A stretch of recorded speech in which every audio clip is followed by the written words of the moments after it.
Okay, so we have another video of the hoof GP. Um, I didn't watch this one, so you'll be getting the same reaction as me watching this. Let's get to it. This foot is hiding a secret that is more graphic than almost any video I've shown you in the last few years. So if that's not your thing, then please don't continue Trigger warning. watching. You're watching the Hoof GP and a very bloody and sore cow's foot. Up. Copyright.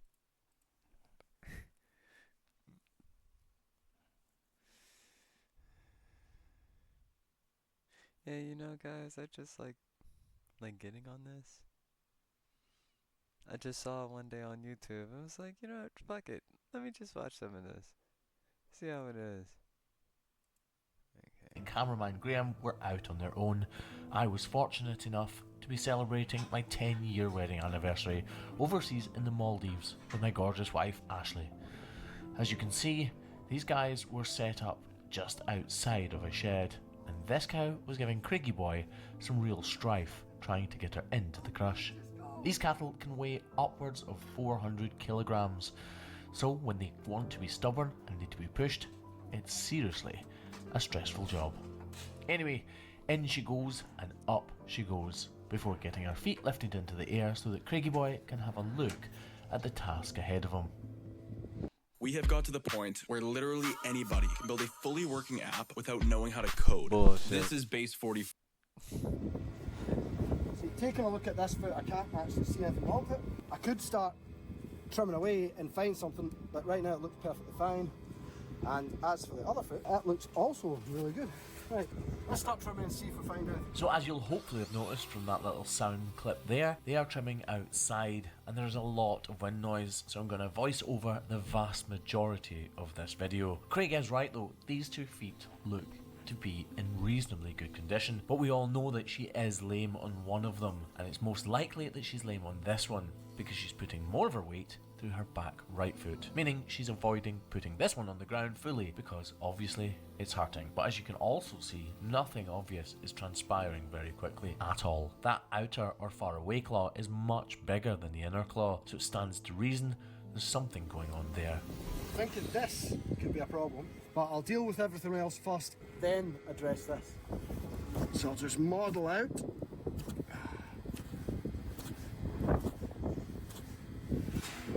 See how nice and sharp these knives are. That was me. Nice big models. Just remove that because I can't get into that little slither right there of loose horn. Just make sure that's nothing. Alright, that's nothing. Just want to clear that little edge. It's not so sharp.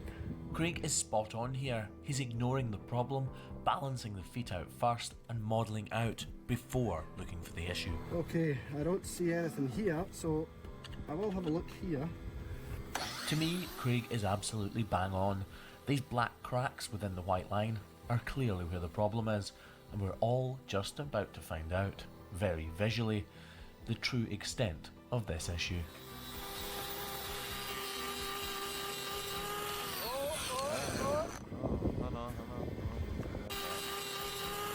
Of this issue. That's nice. Let's get the slow-mo of it.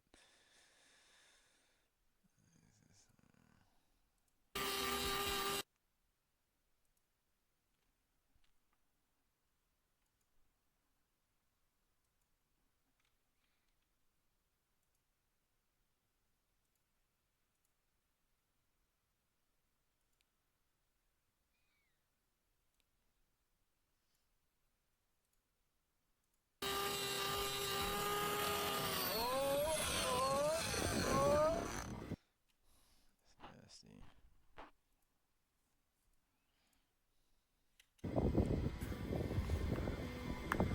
Oh, look at that. A pus-filled abscess has formed underneath the outer layers of hoof horn. Oh, was not expecting that. With a cow in as much pain as this girl is, this is exactly what you want to see. A very definitive answer to what the issue is, and a clear sign that there's something we can do about it to make her more comfortable. Craig is reducing the overall size and thickness of the outer layers of hoof horn so that when it comes to working with the knife, he's able to do it much more accurately because he doesn't need to use as much power to remove thin layers of hoof horn. This knife's skipping a little bit. This knife is not as sharp as the other. As hoof trimmers, we are constantly trying to read the hoof that we're trimming, and because of the amount of fluid that came out of that hole, Craig knows there is a very large cavity hidden underneath these outer layers, and that cavity is starting to be revealed. Oh my god. Now, during the very introduction to this video, I said that this video was a bloody mess and one of the most graphic trims that I've shown on this channel, and that is about to come to fruition. As you can see, Craig has not cut into any live tissue, but the very act of removing these overburdening layers of hoof horn has revealed that bloody mess.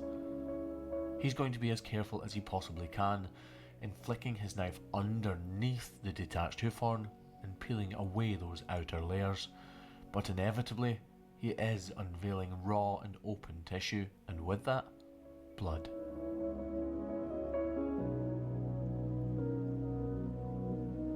Craig is struggling to access the axial wall, the one that runs down between the two digits, so he uses an old mixing tip to separate the two digits and work on this individual claw without being hampered by the other one. As you can see, this cavity is seriously extensive, and by the end of this video, it's going to look a lot worse than it currently does. Oh my god. He needs to remove this overburdening hoof horn. If he doesn't, it's simply a place to harbour bacteria, dirt and manure, so every bit of it needs to come off. At Zippy Shell, we make moving and storage simple. Whether you're moving and plan to do it yourself, what we're all seeing on our screens right now is fully exposed corium. Within the hoof capsule itself, you have the corium, which lies directly above the hoof horn that we can see on the base of a cow's hoof. That corium is now fully exposed. It looks raggedy and pitted because bacteria is attacking it in different levels within different areas of that corium. Craig is using the grinder to vastly reduce the thickness in the toe area of this foot because he's struggling to remove it with the knife alone. And as he does this, we can see that the cavity reaches all the way down to the tip of this cow's toe. Damn. He is doing a fantastic job.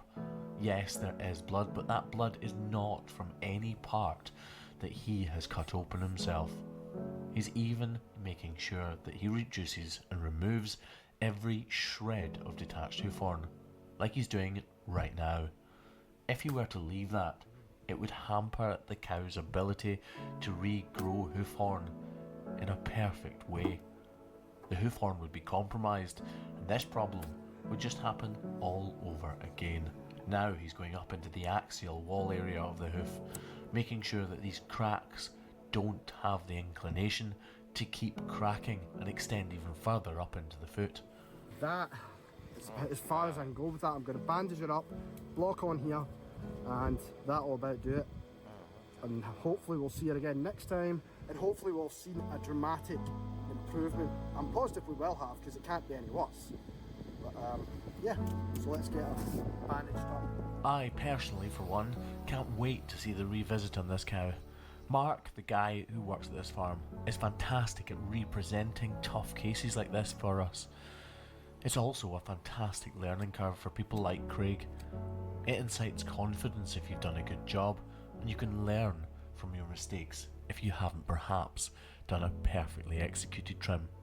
Craig is wrapping her entire hoof up with iodine and salicylic acid in an effort to kill off those outer layers of dermis so that new, clean, fresh and healthy hoof horn can form. This is an exciting part for Craig because he gets to see whether or not the cow can put any weight through that foot now.